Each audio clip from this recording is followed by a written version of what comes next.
Well, video footage from British newspaper The Guardian shows the last moments of a 12-year-old Palestinian boy, Ayman al-Hammouni, before he was shot and killed by Israeli forces during a raid on Hebron more than a week ago.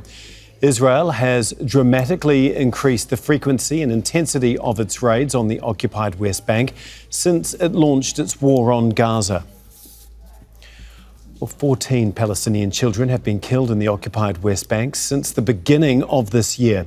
7 died after the Israeli military launched an operation in the north of the territory on January the 19th. Last month, a 10-year-old Palestinian boy died from gunshot wounds. UNICEF reports deaths of Palestinian children have increased by 200% in the past 16 months compared to the 16 months before. At least 187 Palestinian children have been killed since Israel launched its war on Gaza. Well, Khaled Quzmar is the General Director of Defence for Children International Palestine. He joins us from Ramallah. Thank you very much for being with us. I know that you have worked extensively in this area. Can you, first of all, just describe or classify how you think Ayman was shot? I mean, he was killed by being shot in the back by a soldier from 200 metres away.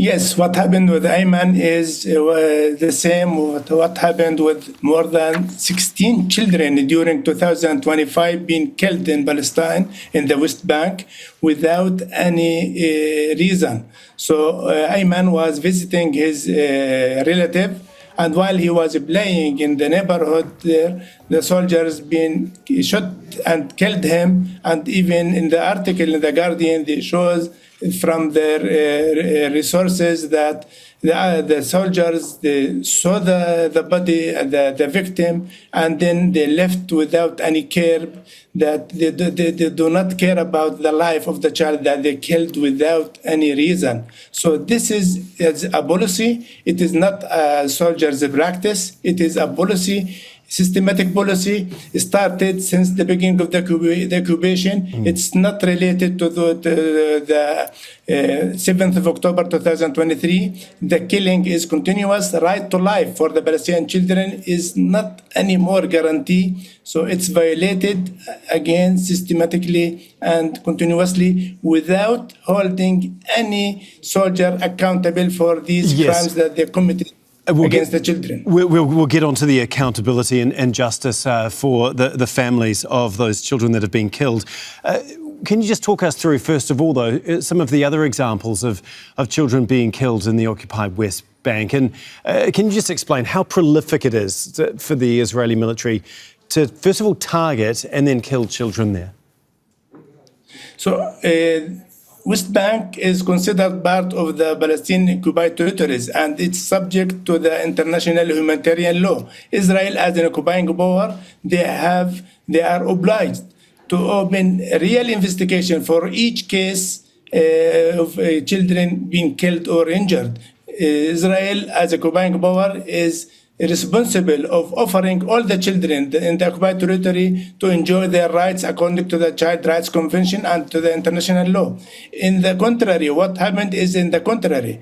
No care about the life of the Palestinian children. Now we live under what called policy of free hand. Soldiers, settlers can shoot and kill and injure any Palestinian, including children, without any accountability. So this is the result of such policy. We see that the number of the children in 2 months, 17 children killed without any reason. So this is the result of the Israeli policy concerning the life of the Palestinians, in particular children. What sort of justice or accountability have you been able to achieve for those that have been killed and their families? As I said, Israel must open real investigation for each case and hold the criminals accountable. But never happened before. And this is the result of our work for more than 30 years in this regard. And also Israeli human rights organization, they try even to use the Israeli legal system, but they failed to obtain justice for the victims, the Palestinian victims. So this is the time for the international the international system to intervene, because Israel is unwilling to open investigation, unwilling to hold them accountable, and then this is the time for the International Criminal Court to open a real investigation and to hold the criminals accountable for these crimes. Okay, thank you so much. We do appreciate your time and your thoughts, Khaled Quzmar, for us there in Ramallah. Make sure to subscribe to our channel to get the latest news from Al Jazeera.